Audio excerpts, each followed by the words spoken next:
Decode the world unfiltered.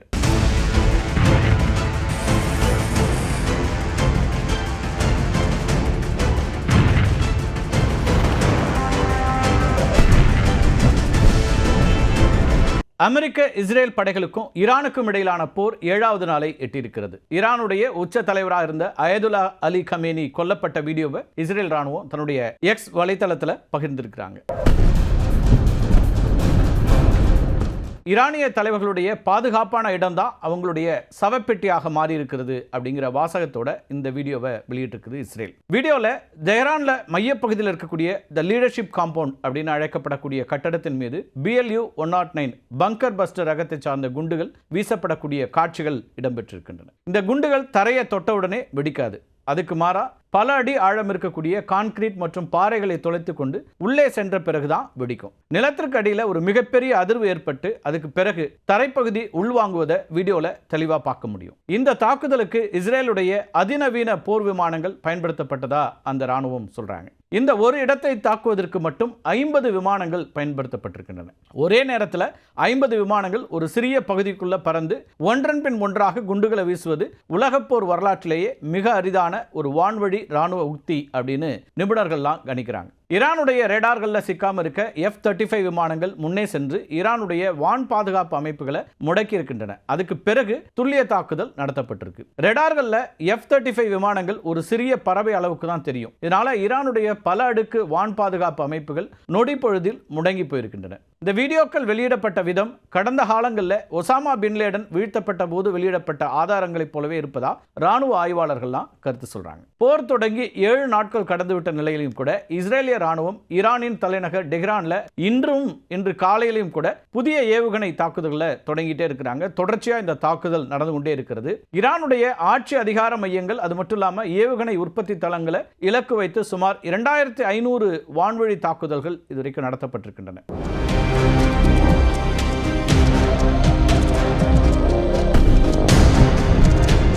போர் தொடங்கியதிலிருந்து ஈரான்ல இதுவரைக்கும் 1000க்கும் மேற்பட்டோர் உயிரிழந்திருப்பதா தகவல்கள் வருது. ஈரானுடைய 80% வான் பாதுகாப்பு அமைப்புகளை அழித்து விட்டோம் அப்படின்னு இஸ்ரேல் கிளைம் பண்றாங்க. ஈரான் அதோட நிறுத்தல, அவங்களும் பதிலடியா தொடர்றாங்க.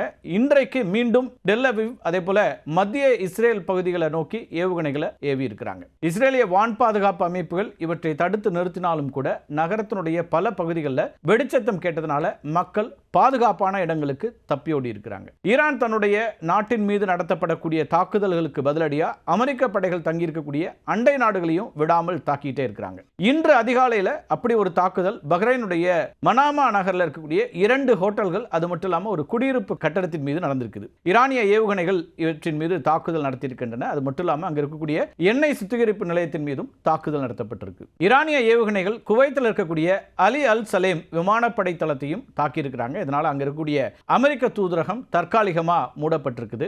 அது மட்டும் இல்லாம தோஹா அதே போல துபாய் அருகே நூற்றுக்கணக்கான ட்ரோன்கள் மற்றும் ஏவுகணைகள் இன்னைக்கு ஏவப்பட்டிருக்கின்றன. இவற்றில் பெரும்பாலானவை வான் பாதுகாப்பு அமைப்புகளால் தடுக்கப்பட்டாலும் சில இடங்கள் சேதமடைஞ்சிருக்கின்றன. இன்று மதியம் சுமார் 12 மணி அளவில் துபாய் மற்றும் அதனை சுற்றி இருக்கக்கூடிய பகுதிகளில் இருக்கக்கூடிய மக்களுக்கு உரத்த எச்சரிக்கை சத்தத்தோடு கூடிய குறுஞ்செய்தி அனுப்பப்பட்டது. இது அபாய செய்தி அப்படின்னு சொல்லலாம்.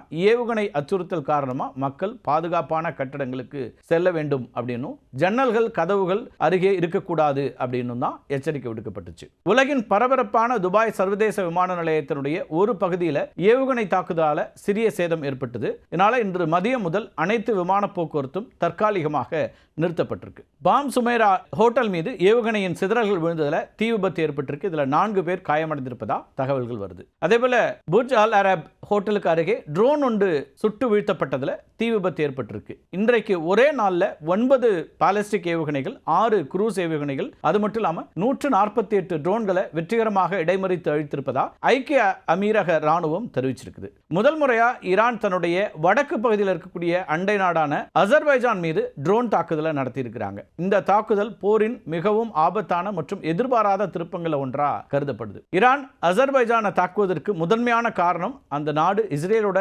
கொண்டிருக்கக்கூடிய வலுவான ராணுவ உறவு. உறவு தான். அசர்பைஜான் தன்னுடைய ராணுவ தேவைகளில் பெரும்பகுதியை இஸ்ரேல்கிட்ட இருந்து தான் பெற்றுட்டு இருக்காங்க. குறிப்பா இஸ்ரேலுடைய அதிநவீன ட்ரோன்கள் மற்றும் ஏவுகணை தடுப்பு அமைப்புகளை அசர்பைஜான் பயன்படுத்திட்டு இருக்காங்க. ஈரானுடைய எல்லையோரத்தில் இருக்கக்கூடிய அசர்பைஜான் விமான தளங்களை இஸ்ரேல் தன்னுடைய உளவு வேலைகளுக்கும் ஈரான் மீதான தாக்குதல்களுக்கும் பயன்படுத்துவதாக ஈரான் குற்றம் சாட்டிட்டு இருக்குது. இதனை தொடர்ந்து தான் ஈரானின் தப்ரீஸ் பகுதியிலிருந்து ஏவப்பட்ட ஷாஹேத் ரக ட்ரோன்கள் அசர்பைஜானுடைய எல்லையோர ராணுவ நிலைகளை தாக்கி இருக்கின்றன. ஈரான் மற்றும் அசர்பைஜான் இந்த இரண்டு நாடுகளுக்கு இடையில ஏற்கனவே எல்லையோர பகுதிகளில் பதற்றம் நிலவிட்டு இருக்குது. தற்போது நடைபெறக்கூடிய ஈரான் இஸ்ரேல் போர் இருக்கு இல்லையா, அது அந்த பழைய பகை மீண்டும் வெடிக்க ஒரு காரணமாகிவிட்டதுன்னு தான் சொல்லணும். அசர்பைஜானுடைய நெருங்கிய நட்பு நாடான துருக்கி இந்த தாக்குதலை கண்டித்திருக்கிறது. இந்த போர்ல டர்க்கியையும் மறைமுகமா இழுக்கக்கூடிய ஒரு அபாயத்தை உருவாக்கி இருக்குன்னே சொல்லலாம். இஸ்ரேலுடைய மிக முக்கியமான பென் குரியன் விமான நிலையம் மீது ஈரான் தாக்குதலை நடத்தி இருக்கிறாங்க.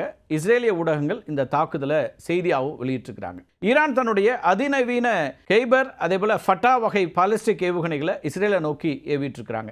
7 நாட்களுக்கு பிறகும் 2 நாடுகளுக்கும் இடையில இந்த ஏவுகணை தாக்குதல் தொடர்ந்து கொண்டே இருக்குது. தாக்குதல் பதில் தாக்குதல் அப்படின்னு 2 பேருமே தொடர்ச்சியா நடத்தி கொண்டிருக்கிறார்கள். ஏவுகணைகள் பென்குரியன் விமான நிலையத்தினுடைய ஒரு பகுதியை தாக்கி இருக்குது. சக்தி வாய்ந்த 5 ஏவுகணைகள் இஸ்ரேலிய வான் பாதுகாப்பு அமைப்புகளால் இடைமறிக்கப்பட்டாலும் சில ஏவுகணைகள் ஓடுபாதை அது மட்டும் இல்லாமல் விமான நிலைய வளாகத்திற்குள்ளேயே விழுந்திருப்பதா சொல்லப்படுது.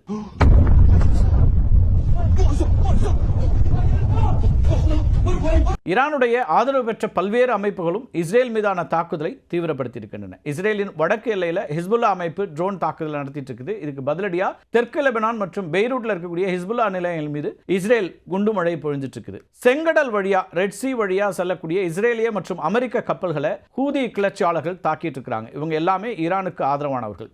ஈராக் மற்றும் சிரியாவில் இருக்கக்கூடிய அமெரிக்க ராணுவ தளங்கள் மீது ஈரான் ஆதரவு பெற்ற ஆயுத குழுக்கள் தொடர் தாக்குதலை நடத்திட்டு இருக்கிறாங்க. மத்திய கிழக்கினுடைய பெரும்பாலான வான்வெளிகள் மூடப்பட்டிருக்கின்றன. சுமார் 12,000க்கும் மேற்பட்ட விமானங்கள் ரத்து செய்யப்பட்டிருக்கின்றன. ஹார்முஸ் ஜலசந்தி மூடப்பட்டதனால வளைகுடா நாடுகளில் எண்ணெய் உற்பத்தி நிறுத்தப்படும் நிலைக்கு தள்ளப்பட்டிருக்கிறது.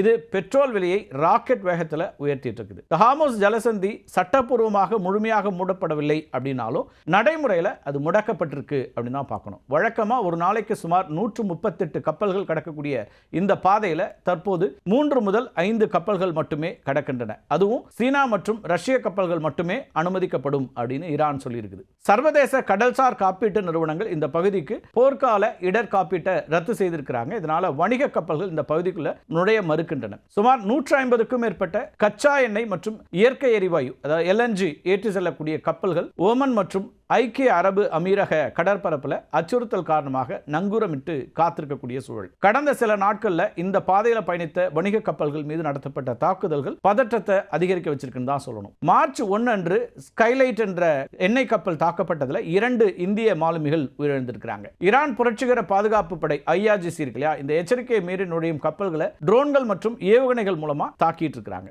பிரெண்ட் கச்சா எண்ணெய் விலை ஒரே வாரத்தில் 13% உயர்ந்து பீப்பாய் ஒன்றுக்கு $84 தாண்டி இருக்கு. கத்தார் நாடு தன்னுடைய இயற்கை எரிவாயு ஏற்றுமதியை நிறுத்தி வைத்திருக்கிறதுனால ஐரோப்பிய நாடுகளில் மின்சாரம் மற்றும் எரிவாயு விலை 50% வரைக்கும் உயர்ந்திருக்கு.